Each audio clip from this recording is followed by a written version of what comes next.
I stood in the marble hallway outside the grand ballroom, holding the guest list in my hands, and my name wasn't on it.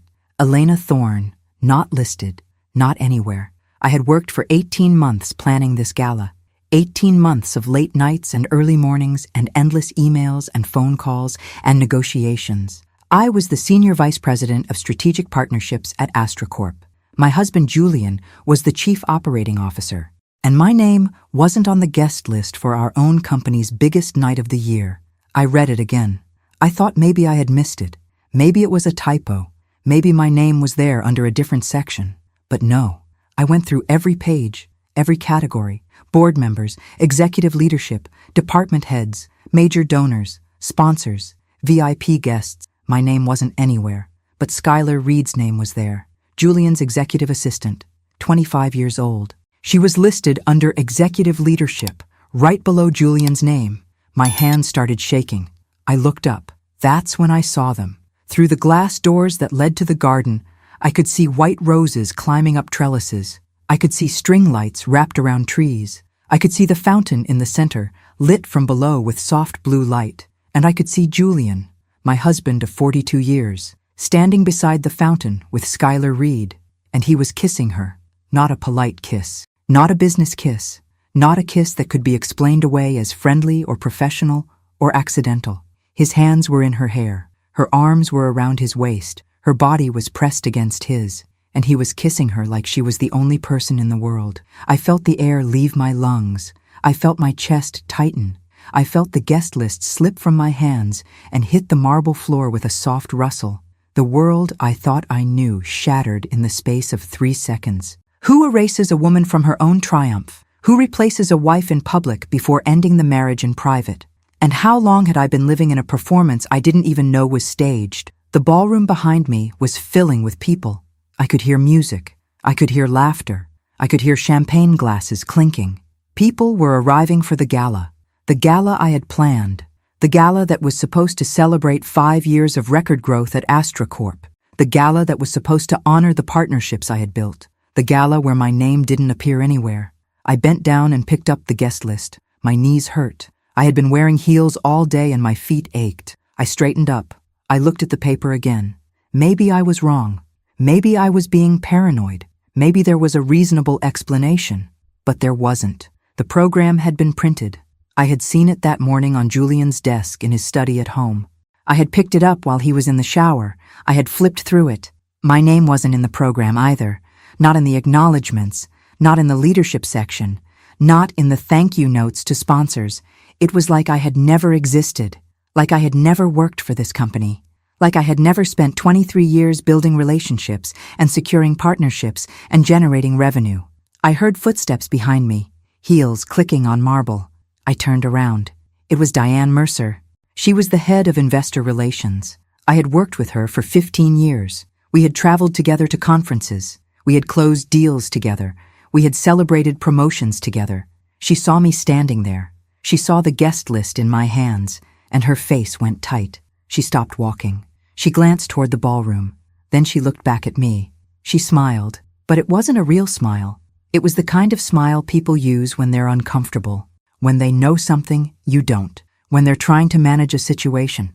She said the gala was invitation only this year. She said there had been budget constraints. She said the company was moving toward a more selective approach for high-level events. She said it was nothing personal. She said perhaps I could join the after-party if space allowed. I stared at her. I had co-chaired this event. I had secured half the sponsors. I had written the pitch decks. I had made the calls. I had done the work. And Diane Mercer was standing in front of me, telling me I might be allowed into the after-party if space allowed. I asked her if she was serious. She looked uncomfortable. She said she was just following guidance from the executive team. I asked her which executive. She didn't answer. She said she had to go inside. She said she hoped I understood. And she walked past me into the ballroom.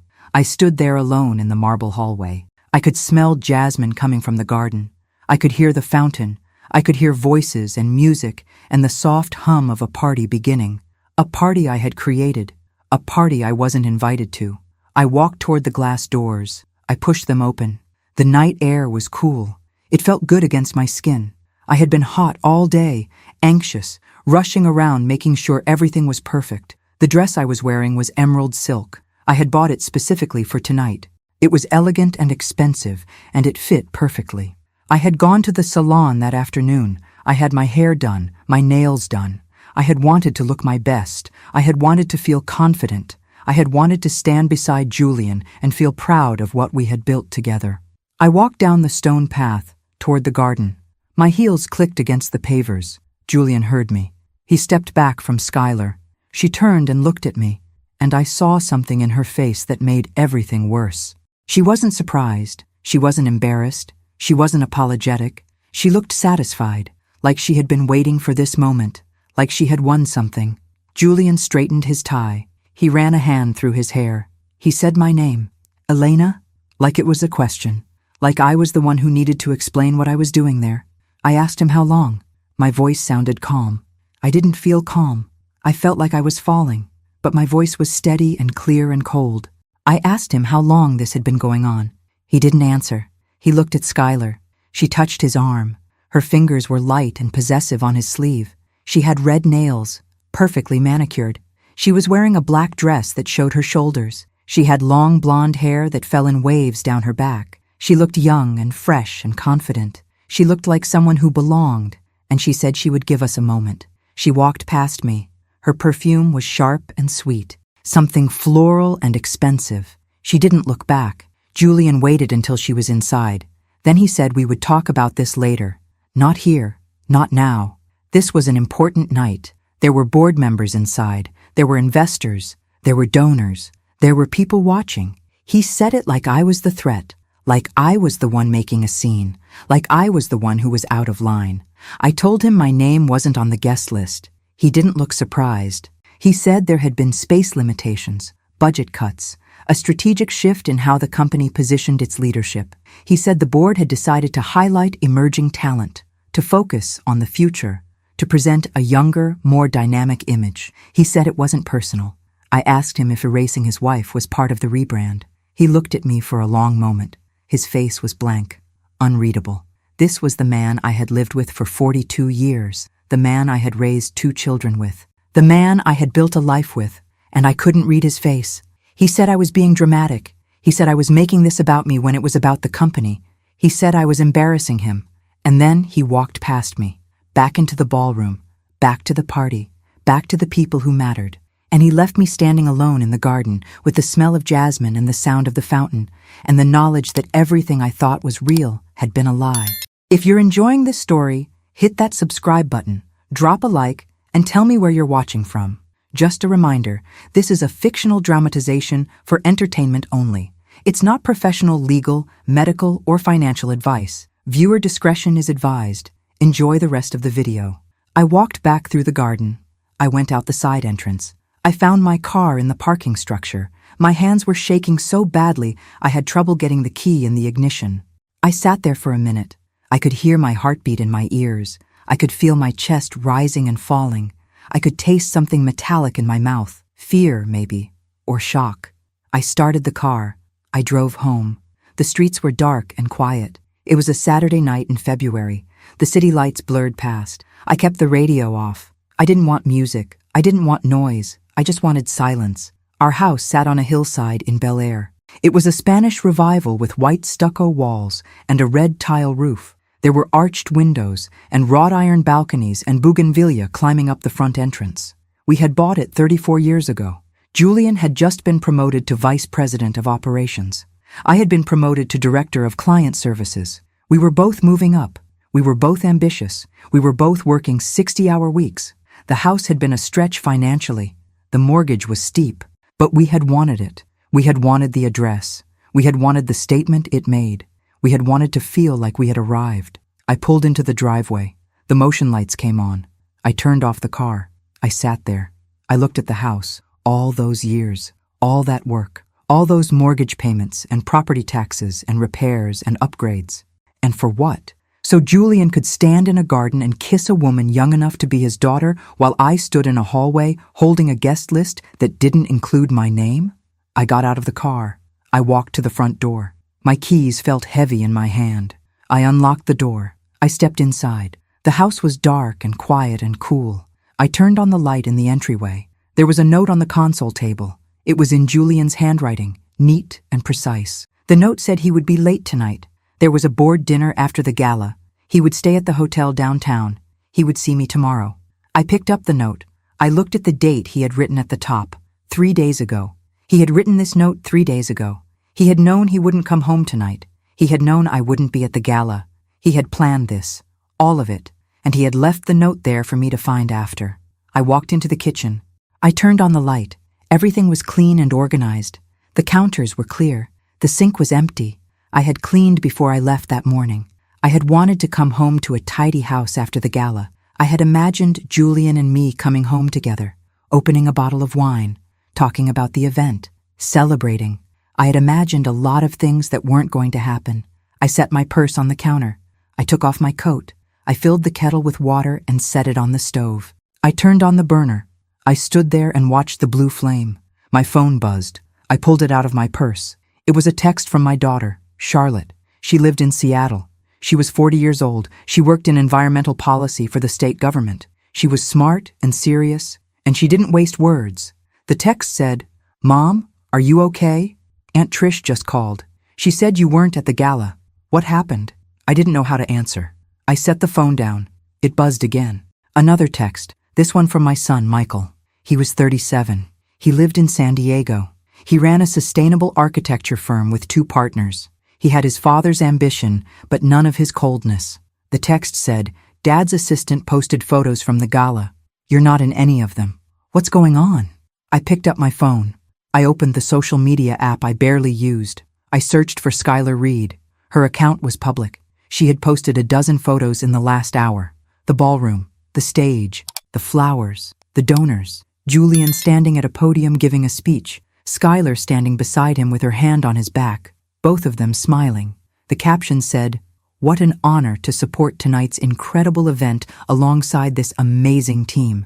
Grateful to be part of this vision. So much more to come."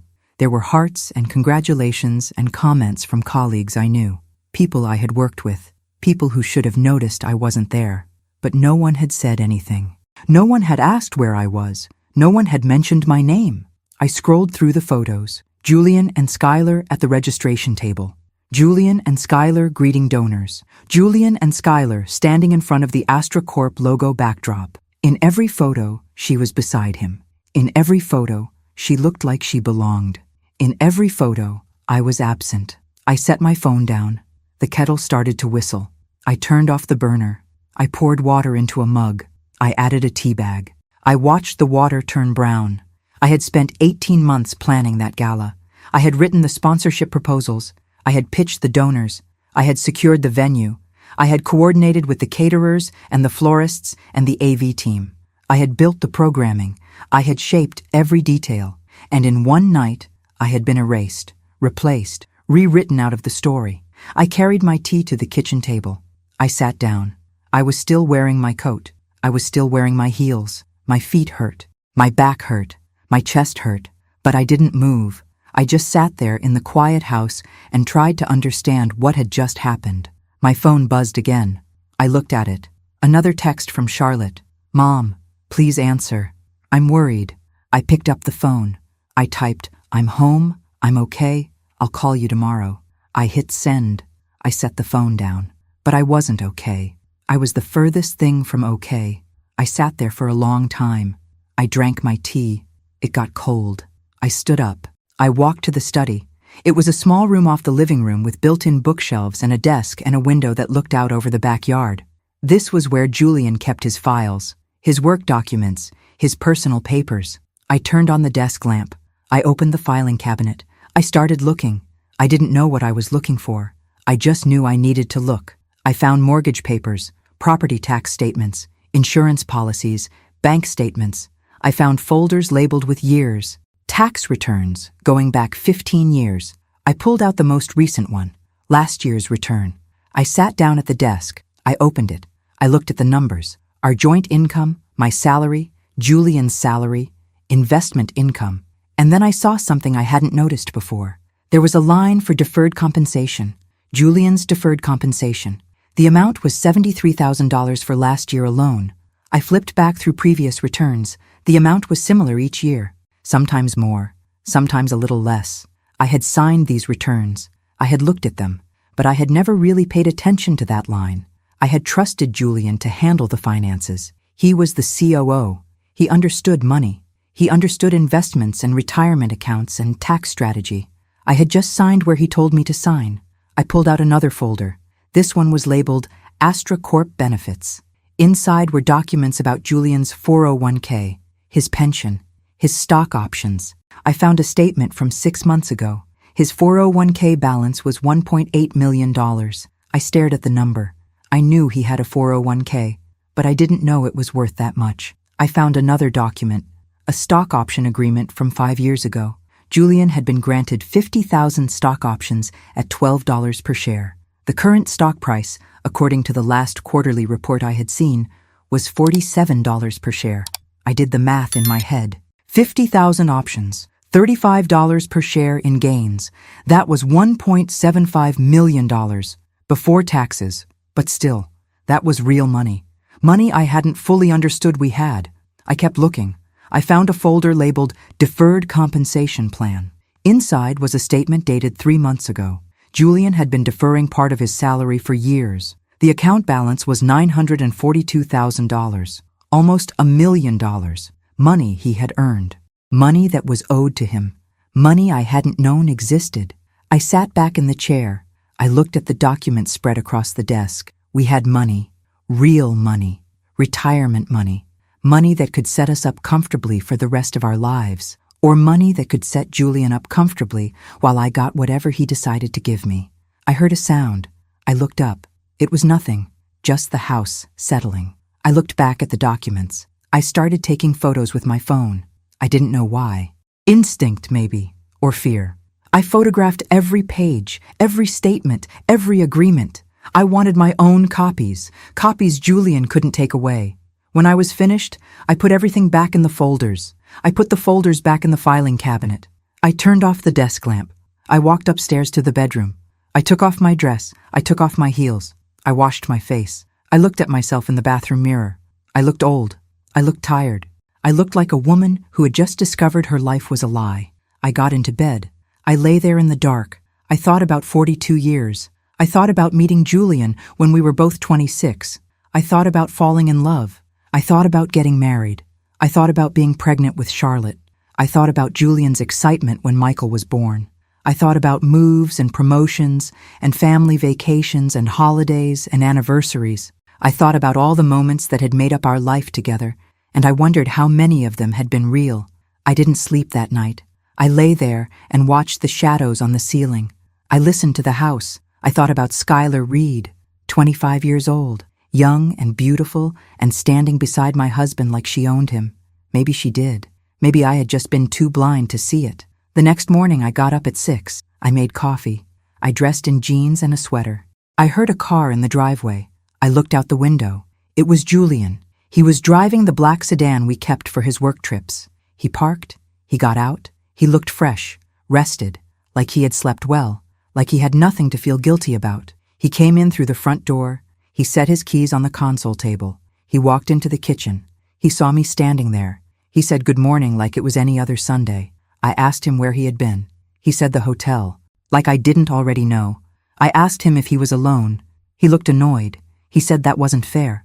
I told him nothing about this was fair. He poured himself coffee. He said we needed to talk. He said he had been thinking about this for a long time. He said he wasn't happy. He said our marriage had become a routine. He said we had grown apart. He said he wanted different things now. He said he wanted a divorce. He said it like he was telling me about a business decision, like he had weighed the options, and this was the logical conclusion. There was no emotion in his voice, no regret, no sadness, just facts, just next steps. I asked him about Skylar. He said Skylar was separate. I laughed. I couldn't help it. It was a bitter, ugly sound. I told him Skylar wasn't separate.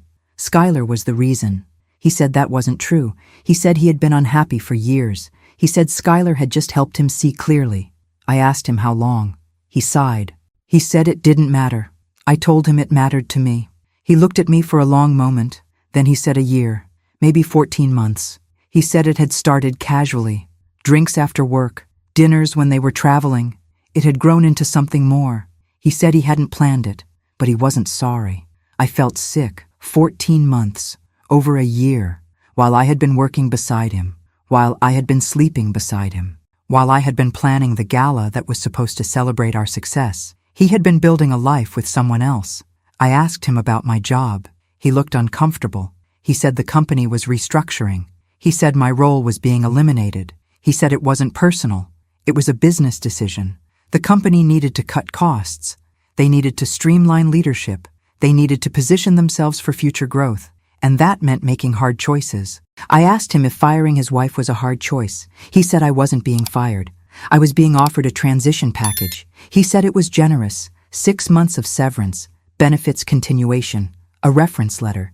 He said most people didn't get that much. I asked him if the board knew about Skylar. He said that wasn't relevant. I told him it was absolutely relevant. He was having an affair with a subordinate. He was using his position to advance her career while ending mine. That wasn't just unethical. It was potentially illegal. He said Skylar wasn't a subordinate anymore. She had been promoted. She was now director of executive operations. She reported directly to him. And she was good at her job. She was smart. She was strategic. She was exactly what the company needed. I asked him if the board knew. He didn't answer. I asked him again. He said the board was focused on results. Skylar delivered results, and that was all that mattered. I told him I wanted to see the severance agreement. He said his attorney would send it over. I asked him when he had hired an attorney. He said a few weeks ago. I felt the ground shift under me. A few weeks ago. He had been planning this for weeks, maybe months, and I had known nothing. He finished his coffee. He set the mug in the sink. He said he would stay at the hotel for a while. He said we could figure out the house and the finances and everything else once I had time to process. He said he wanted this to be amicable. He said we didn't need to make it ugly. He said we were adults. We could handle this maturely. I asked him what amicable meant to him. He said we would split things fairly. We would each keep our retirement accounts. We would sell the house and split the proceeds. We would divide the savings. He said California was a community property state. Everything would be 50-50. It was straightforward. I didn't say anything. I just stood there and watched him. He picked up his keys. He said he would be in touch, and then he walked out. I heard the front door close. I heard his car start. I heard him drive away. I stood in the kitchen for a long time. The coffee pot was still on. The house was quiet. I felt numb, empty, like I had been hollowed out. My phone rang. I looked at it. It was my sister, Trish. I answered. She asked me what happened. I told her. I told her everything. About the gala, about Skylar, about Julian wanting a divorce, about my job being eliminated, about the severance package, about everything. Trish swore. She said she was coming over. She said don't sign anything. She said don't agree to anything. She said she would be there in 30 minutes, and she hung up. True to her word, Trish arrived 30 minutes later. She was 65 years old, retired teacher, divorced for 10 years. She had short gray hair and sharp blue eyes, and she didn't take crap from anyone. She came in carrying a bag of groceries and a notepad and a look on her face that said someone was about to pay. She made me sit down. She made me eat. She made scrambled eggs and toast, and she put the plate in front of me and said, "Eat." I ate. I hadn't realized how hungry I was. I hadn't eaten since yesterday morning. Trish sat across from me and she said, "Okay, tell me everything, from the beginning." I told her. I went through it all again. The guest list, the garden, Julian and Skylar, the empty office, the severance offer, the divorce demand, the claim that everything would be split 50-50. Trish took notes. She asked questions. She asked about the deferred compensation. She asked about the stock options. She asked about the 401k balances. She asked about the house. She asked about credit cards and bank accounts and anything else we owned. I told her what I knew. I told her about the documents I had found, about the photos I had taken. Trish nodded. She said good. She said that was smart. She said I needed a lawyer, a good one, someone who specialized in high-asset divorces, someone who wouldn't be intimidated by Julian or his corporate attorneys.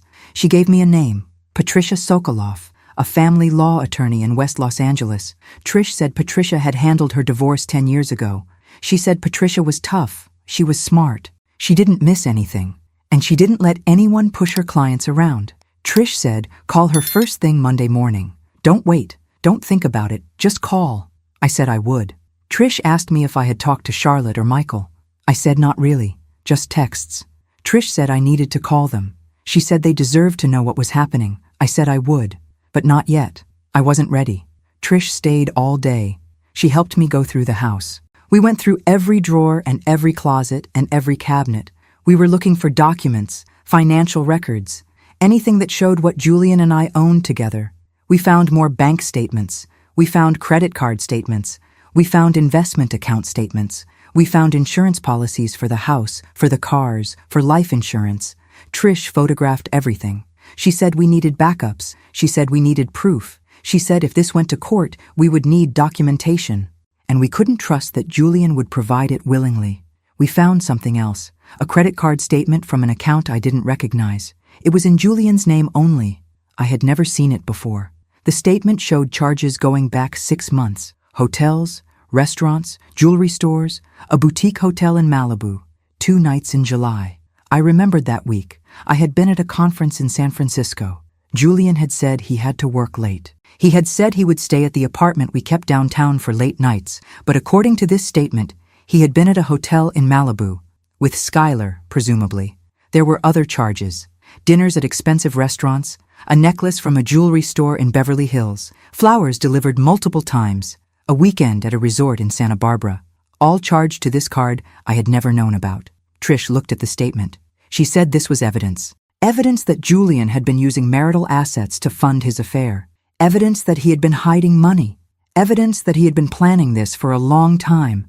She said this was leverage. By the time Trish left that evening, I had a folder full of documents, photos of bank statements, photos of retirement account statements, photos of credit card charges, photos of tax returns, everything I needed to show what we owned, and everything I needed to show what Julian had been hiding. That night I called Charlotte. She answered on the first ring. I told her what had happened. I told her about the affair, about the divorce, about losing my job. Charlotte cried, not loud, just quiet tears. She said she couldn't believe it. She said she had always thought Dad and I were solid. She said she didn't know what to say. I told her she didn't have to say anything. I told her this wasn't her fault. This wasn't her problem. This was between me and her father. She said it wasn't just between us. She said he was her father. She said she had a right to be angry. And she was angry. She said what he did was cruel. She said what he did was unforgivable. She said she didn't know if she could ever look at him the same way again. I told her not to make any permanent decisions. I told her this was fresh. This was raw. She needed time to process. She said she knew, but she said she needed me to know she was on my side. She said she would support me no matter what. She said if I needed anything, she would be there. I called Michael next. He was harder to reach. He was out with friends. But he called me back within an hour. I told him what had happened. Michael didn't cry. Michael got angry. He swore. He said he was going to call Dad. He said he was going to tell him exactly what he thought of him. I told him to wait. I told him not to do anything yet. I said I needed time to figure things out. Michael said fine. But he said he wasn't going to pretend everything was okay. He said Dad had made a choice, and that choice had consequences. Monday morning, I called Patricia Sokolov's office. Her assistant answered.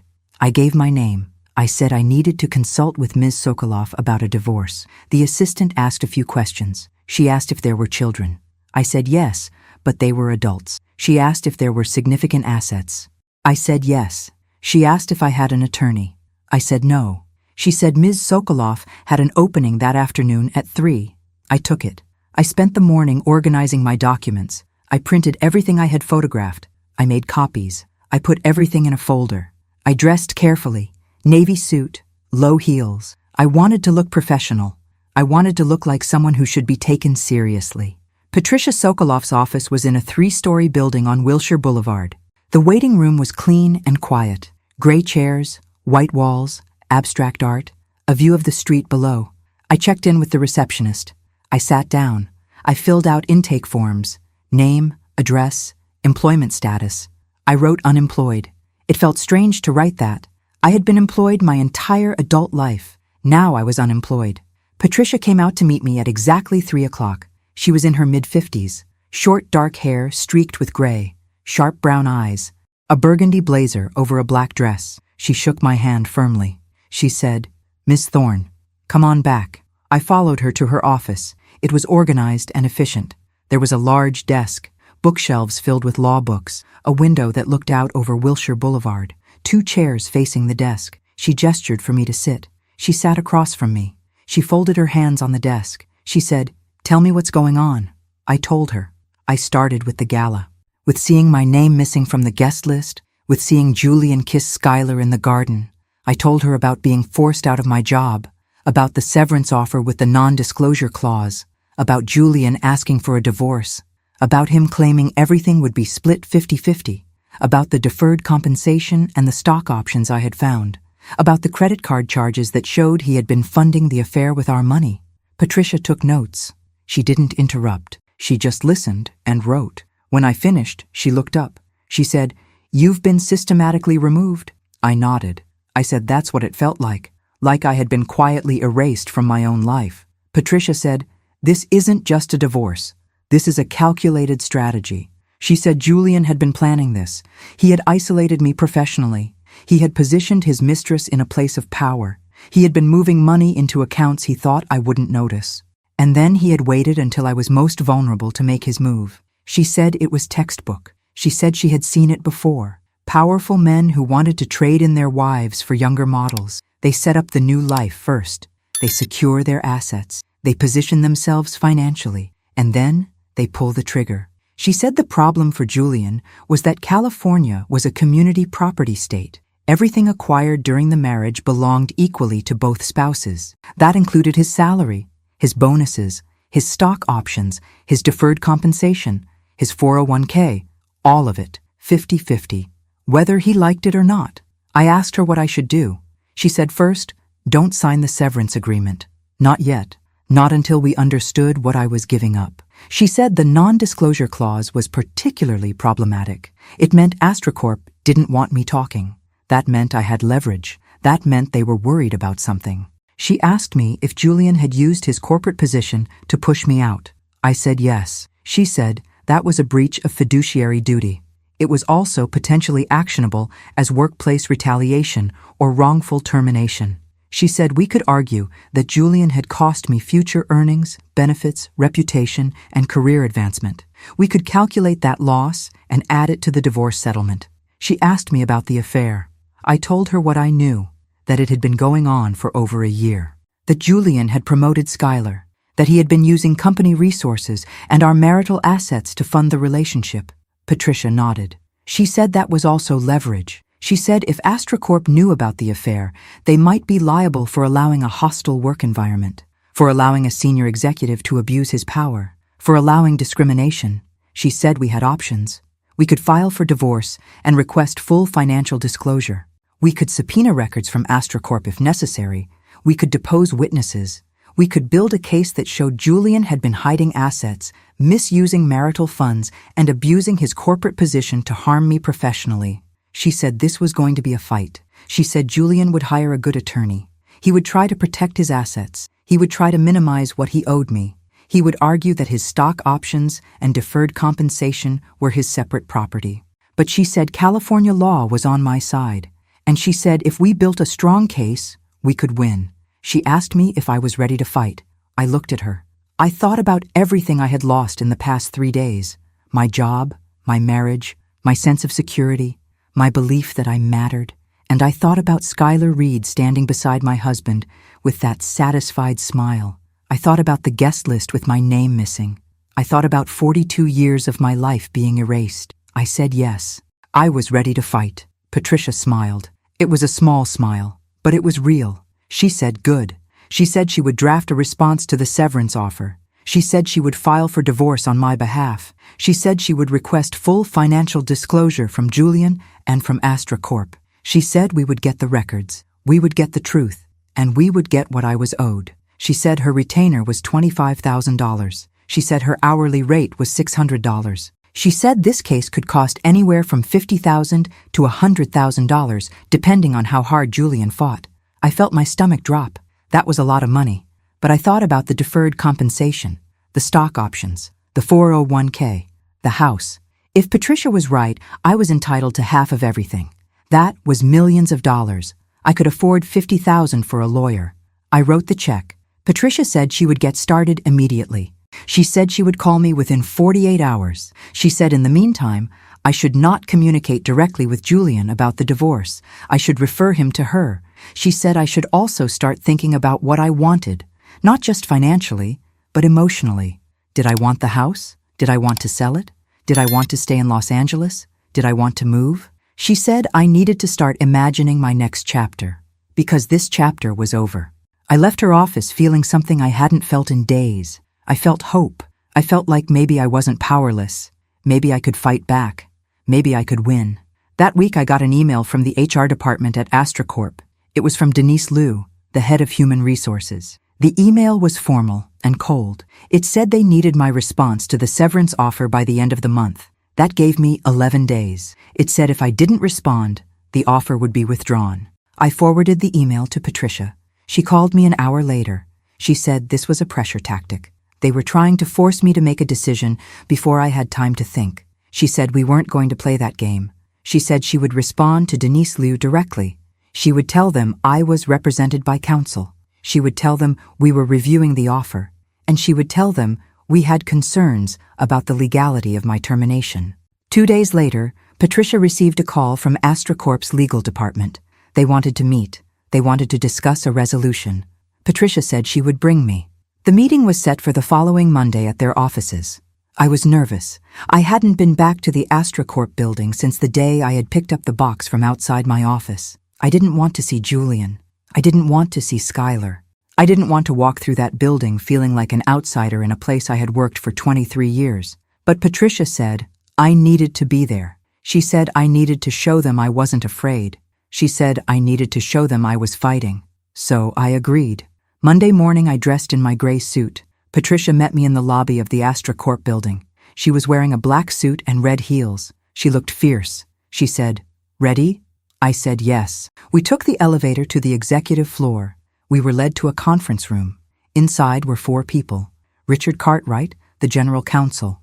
Denise Liu from HR, a man I didn't recognize who introduced himself as outside counsel. And Paul Hendricks, Julian's attorney. Julian wasn't there. Neither was Skylar. Richard Cartwright started. He said they appreciated us coming in. He said the company wanted to resolve this matter efficiently and professionally. He said they recognized there had been some procedural issues with how my departure was handled. He said they wanted to make it right. Patricia said, "Define make it right." Richard slid a document across the table. It was a revised severance offer. 12 months of pay instead of 6. Full benefits continuation for 1 year. A neutral reference letter. An agreement to remove the non-disclosure clause as it related to my employment status. In exchange, I would agree not to pursue any claims against the company for wrongful termination, discrimination, or retaliation. I looked at the document. 12 months of pay was close to $200,000. That was double the original offer. It was a lot of money. But Patricia didn't seem impressed. She said, "What about the divorce?" Paul Hendricks spoke for the first time. He was in his 60s. Gray hair, expensive suit. He said the divorce was a separate matter. He said Julian was prepared to negotiate an equitable division of assets, but he said Julian's retirement accounts, stock options, and deferred compensation were his separate property because they were earned through his individual work performance. Patricia smiled. It wasn't a friendly smile. She said, "You and I both know that's not how California community property law works." She said everything earned during the marriage was community property. Period. She said the source of the income didn't matter. What mattered was when it was earned. If it was earned during the marriage, it belonged to both spouses equally. Paul said that was a matter for the courts to decide. Patricia said fine. She said we would be happy to go to court. She said in the process, we would subpoena records. We would depose witnesses. We would bring evidence of Julian's affair with a subordinate. We would bring evidence of financial misconduct. We would bring evidence of a hostile work environment. And we would make it all public. She said, "Is that what AstraCorp wants? A trial that exposes one of your senior executives as a serial philanderer who used his position to advance his mistress's career while destroying his wife's? Is that the kind of publicity you want?" The room went quiet. Richard looked at Denise. Denise looked uncomfortable. The outside counsel started writing notes. Richard said, "What do you want?" Patricia said, full financial disclosure.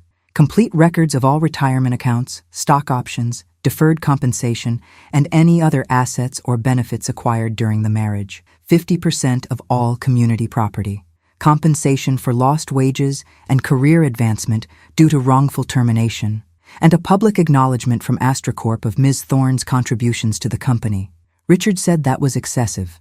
Patricia said it was fair under California law. She said if they didn't want to settle, we would see them in court. She stood up. I stood up. We walked out. In the elevator, Patricia said, "That went well." I looked at her. I said, "That went well?" They didn't agree to anything. Patricia said, "They will." She said they were scared. She said we had leverage. She said all we had to do now was wait for them to make the next move. 3 days later, Paul Hendricks called Patricia. He said Julian was willing to negotiate. He said Julian would agree to split the 401k accounts. He would agree to split the deferred compensation. He would agree to split the value of the stock options. He would pay spousal support for 3 years. And AstraCorp would issue a public acknowledgement of my contributions at their next shareholder meeting. Patricia asked about the house. Paul said they would sell it and split the proceeds 50-50. Patricia asked about compensation for my career losses. Paul said Julian would pay an additional $200,000. Patricia said she would discuss it with me. She called me that afternoon. She laid out the offer. She said it was strong. It wasn't everything we could potentially get if we went to trial, but it was fair, and it was certain. Trials were expensive. Trials were unpredictable. She said I needed to think about what I really wanted. I thought about it. I thought about another year of fighting, another year of anger and stress and legal bills, another year of having my life on hold while lawyers argued in courtrooms. I thought about what I really wanted. I wanted what I had earned. I wanted my dignity back. I wanted my name back. I wanted to move forward. I told Patricia to accept the offer. The settlement took 3 weeks to finalize. There were papers to sign, accountants to consult, tax implications to consider. But eventually, everything was done. The 401k accounts were split. My share of Julian's account was transferred to an IRA in my name. It was worth $912,000. The deferred compensation was liquidated. My share was $471,000. The stock options were liquidated. My share was $1,300,000. The additional compensation for career losses was deposited into my checking account. The house went on the market. The house sold in 12 days. The market was strong. Young families wanted hillside homes in good school districts. The final sale price was $2,100,000. After paying off the mortgage and the real estate commissions and the closing costs, we each walked away with $843,000. I had more money than I had ever had in my life. My total settlement was close to $3.5 million. I had no job, no husband, no home. But I had money, and I had freedom. Charlotte helped me find an apartment. She flew down for a weekend. We looked at places in Santa Monica, Culver City, Pasadena. I wanted something smaller, something easier, something that felt like mine. We found a 2-bedroom apartment on the 2nd floor of a building in Santa Monica. It was 3 blocks from the beach. It had hardwood floors and white walls and large windows that let in light. It had a balcony that looked out over a quiet, tree-lined street. The rent was $3,000 a month. I could afford it. I signed the lease. I moved in on a Saturday in late April. Charlotte and Michael both came to help. Trish brought boxes and packing tape and cleaning supplies. We spent the day moving furniture and unpacking boxes and hanging pictures. We ordered pizza. We sat on the floor of the living room and we ate and talked and laughed. It felt normal. It felt good. Michael asked me what I was going to do now. I said I didn't know. I said I needed time. I needed to figure out who I was now that I wasn't Julian's wife. Now that I wasn't an AstraCorp executive. I needed to remember what I wanted. Charlotte said I should take a class, learn something new. Trish said I should volunteer, find a cause I cared about. Michael said I should travel, see the world, do all the things I had put off while I was working. I told them I would think about it. But first, I just wanted to rest. I wanted to wake up in the morning without an alarm. I wanted to drink coffee on my balcony. I wanted to read books. I wanted to walk on the beach. I wanted to be still for a while. A month after I moved into the apartment, I got an email from Denise Liu at AstraCorp. It was formal and brief. It said the company was hosting a leadership recognition event at the annual shareholder meeting in June. It said they wanted to honor my contributions to the company's success. It said they hoped I would attend. I almost deleted the email. I didn't want to go back there. I didn't want to see those people. I didn't want to stand in that building and pretend everything was fine. But then I thought about the guest list. I thought about my name missing. I thought about being erased. And I thought, no, this time my name will be there. This time I will be acknowledged. This time I will stand there and let them see me. I responded to Denise. I said I would attend. The shareholder meeting was held at a hotel in downtown Los Angeles, a big modern hotel with a ballroom that could hold 500 people. I wore a charcoal suit and low heels. I did my hair and makeup carefully. I wanted to look professional. I wanted to look strong. I arrived early. I checked in at the registration table. They gave me a name badge and a program. I looked at the program. There was a section labeled Recognition of Leadership Excellence. My name was listed. Elena Thorne, Senior Vice President of Strategic Partnerships, 2003-2026. Instrumental in building key corporate relationships that contributed to sustained growth and market expansion. I stared at the words. It wasn't enough. It didn't capture 23 years of work, but it was something. It was public. It was real. I walked into the ballroom. It was filling with people, investors, board members, employees. I found a seat near the back. I sat down. I watched as the room filled. I saw people I knew. Some nodded at me. Some looked away. A few came over to say hello. They said it was good to see me. They said they had heard I left the company. They said they hoped I was doing well. None of them mentioned why I had left. None of them mentioned Julian. The meeting started. The CEO gave a presentation about the company's performance. The CFO talked about financials. The board chair talked about governance. And then Richard Cartwright took the stage. He said the company wanted to take a moment to recognize individuals who had made significant contributions to AstraCorp's success over the years. He said one name in particular stood out, Elena Thorne. He said I had led the Strategic Partnerships division for over a decade. He said I had brought in major clients. He said I had built programs that were still driving revenue. He said my work had directly contributed to the company's growth and reputation. He said they were grateful for my service. There was applause. People turned to look at me. I stood up. I nodded. I didn't smile. I just stood there and let them see me. Let them see that I was still here, that I hadn't disappeared, that I mattered. Then I sat down. After the meeting, people came up to me, more than I expected. Some apologized. Some said they hadn't known what really happened. Some said they were glad the company had finally acknowledged my work. One woman, a director I had worked with years ago, pulled me aside. She said she had always admired me. She said she was sorry for what the company had done. She said she was glad I had fought back. She said she hoped I was okay. I told her I was, and I meant it. I didn't see Julian at the meeting. I learned later from Michael that Julian had taken a leave of absence in May. The board had quietly asked him to step back. There had been complaints, not just from me. There were other women, other stories, other instances of Julian using his position inappropriately. The company was conducting an internal investigation. Julian's future at AstraCorp was uncertain. Skylar Reed was gone too. Her profile had been removed from the company website in April.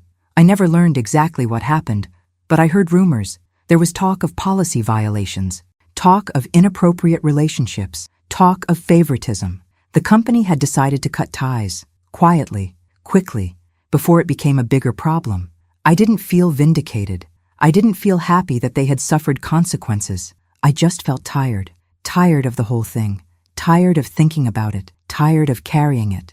In June, a former colleague reached out to me. Her name was Rachel Park. She had left AstraCorp 2 years ago to start her own consulting firm. She worked with mid-sized companies on partnership strategy and business development. She said she needed someone with experience, someone who understood corporate relationships, someone who could come in on a project basis and help clients build their partnership programs. She offered me a contract role, part-time, flexible hours. I could work from home. I could choose which projects to take. The pay was good, more than I had expected. I said yes. I started working again in July. It felt strange at first. I had been away from work for 5 months, but it also felt good. I was using my brain again. I was solving problems. I was helping companies build strategies that worked, and I was doing it on my own terms. I worked maybe 20 hours a week, sometimes more, sometimes less. I took on projects that interested me. I said no to things that didn't. I didn't have to prove myself anymore. I didn't have to fight for recognition. I just had to do good work, and that was enough. Charlotte visited often. She brought Iris, her partner. They stayed the weekend. We cooked together. We walked on the beach. We went to the farmer's market. We talked about work and life and the future. Charlotte said she was proud of me. She said I had done something hard. She said I had stood up for myself. She said that mattered. Michael came down for Thanksgiving. He brought his wife and their 2 kids. We had dinner at my apartment. It was crowded and loud and messy and wonderful. The kids played on the balcony. We ate too much. We watched football. Michael pulled me aside while we were cleaning up. He said he had talked to Dad. He said Dad asked about me. He said Dad wanted to know if I was okay. I asked Michael what he told him. He said he told him I was better than okay. He said I was free. Free. I thought about that word. It was true. I didn't have the big house. I didn't have the executive title. I didn't have the marriage. But I had myself. I had my kids. I had my sister. I had my work. I had my life. And it was mine. In December, I got a letter from Julian. It came to my apartment. I didn't know how he got the address. The envelope was plain. No return address. Just my name and address written in his handwriting. I opened it. The letter was short. It said he was sorry. He said he had made mistakes. He said he had been selfish and cruel. He said he hoped someday I could forgive him. He said he missed me. He said he missed our life. He said he wished things had been different. I read the letter twice. Then I folded it and put it in a drawer. I didn't know if I would ever respond. Maybe someday. Maybe not. It didn't matter. His apology didn't change what had happened. It didn't give me back the years. It didn't undo the pain. But it also didn't define me anymore. I went to bed that night, and I slept well. Better than I had in months. I woke up the next morning to sunlight coming through my windows. I made coffee. I sat on my balcony wrapped in a blanket. The street below was quiet. I could hear birds. I could smell the ocean. I felt peaceful. I felt whole. I'm 68 years old now. I live alone in a small apartment 3 blocks from the beach. I work part-time doing consulting work I enjoy. I see my kids regularly. I have coffee with Trish every week. I take long walks. I read books. I go to bed when I'm tired. I wake up when I'm ready. I don't answer to anyone. I don't perform for anyone. I don't shrink myself for anyone. I am building a life that is entirely my own. And it is good. Some nights I still think about the gala, about standing in that marble hallway, about seeing my name missing from the guest list, about watching Julian kiss Skylar in the garden, about the shock and pain and humiliation. But I also think about what came after. I think about Patricia. I think about Trish and Charlotte and Michael. I think about Monica Sinclair. I think about the women who reached out to me. I think about the settlement. I think about the shareholder meeting. I think about my name on that screen, Elena Thorne. And I think, I survived, I fought, I rebuilt, I reclaimed myself. That's not nothing. That's everything. There's a photo on my mantle now. It's from the shareholder meeting. Someone took it and sent it to me. It shows the stage with my name on the screen behind Richard Cartwright. Elena Thorne, Senior Vice President, Strategic Partnerships. My name, public, acknowledged, real. I look at that photo sometimes, not because I need validation, but because it reminds me. I built something. I earned something. And no one can ever take that away from me. My name is Elena Thorne, and I am here. Thanks for watching until the end. If this story touched you, please subscribe and give this video a thumbs up. As a final reminder, this was a fictional dramatization for entertainment purposes only and does not constitute legal, medical, or financial advice. I'd love to hear your thoughts in the comments. I'll see you in the next story.